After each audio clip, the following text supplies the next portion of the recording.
Hello, I am part of the TED class at MBS in fall semester of 2018. And I'm going to talk about how the left brain and the right brain relates to some of the videos we have been watching.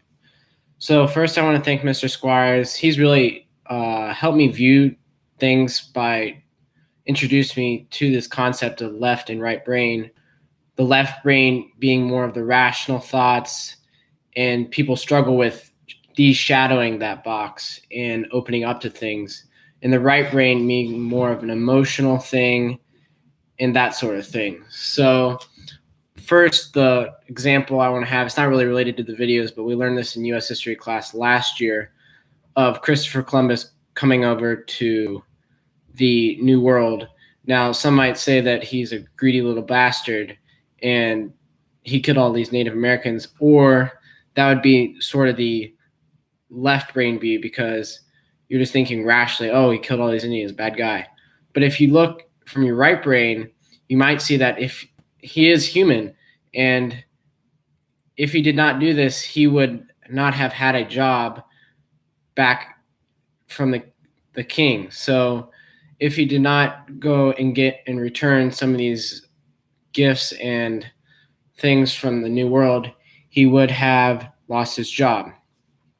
So the first video we watched in class was "Do Schools Kill Creativity?" And I've noticed, like, in the last couple of years, our school, importantly, has gotten more to the creative side. And my grandparents and parents grew up in a very different time. Obviously, all of our grandparents and parents have as well. And I think they're working from more of their left brain, and they started with, the math and core subject classes. They never really had these art classes. And I think that that's definitely working from the left brain. But if they could open up to see, like, the right brain, they'd be able to see that a lot of these jobs today are using creativity. So I'm looking to go into ocean engineering, and you think, oh, that's a lot of math, just rational decisions, equations, that sort of thing. But I've talked to many people in my field, and they're like, you need to be not only an engineer, but a creative engineer.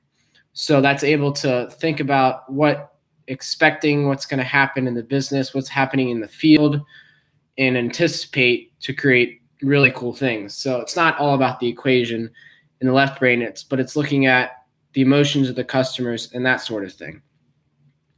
So for the adults, like, to see this, they need to de-shadow the left brain, the left box. Mr. Squires talked about this sort of thing in class.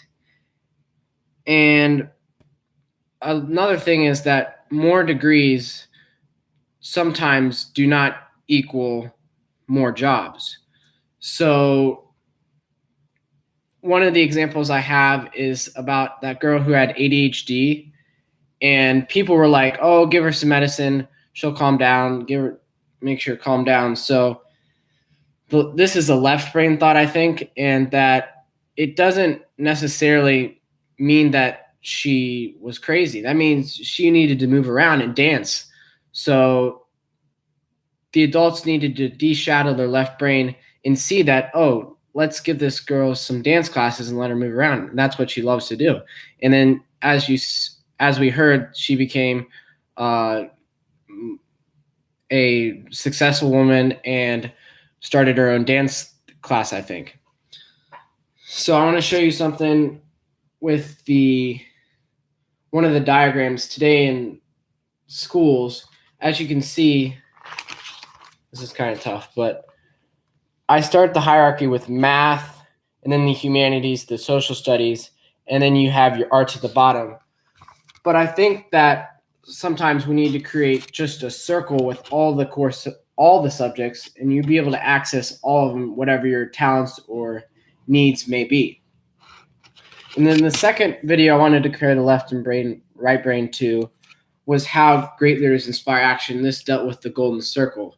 So a lot of people know in business what they do, and few know how they do it, but not many people know why they do it.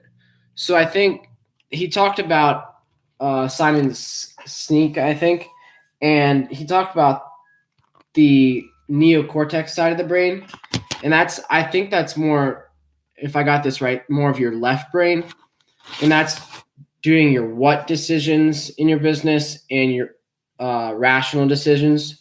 And then he also talked about the limbic. And I think this would be the right brain. And this is, if you're a businessman or a businesswoman, a person who owns, and you're asking, what do we do? You want to be looking to contact the customer in their right brain or the limbic brain, because this is where their decision making happens and where the emotions are and the behavior. But if you're looking, if you few will make this, few people will buy something if you're only contacting neocortex, because it's really the what. People care why you do it, and that's why I think, I'm looking to go into business and engineering.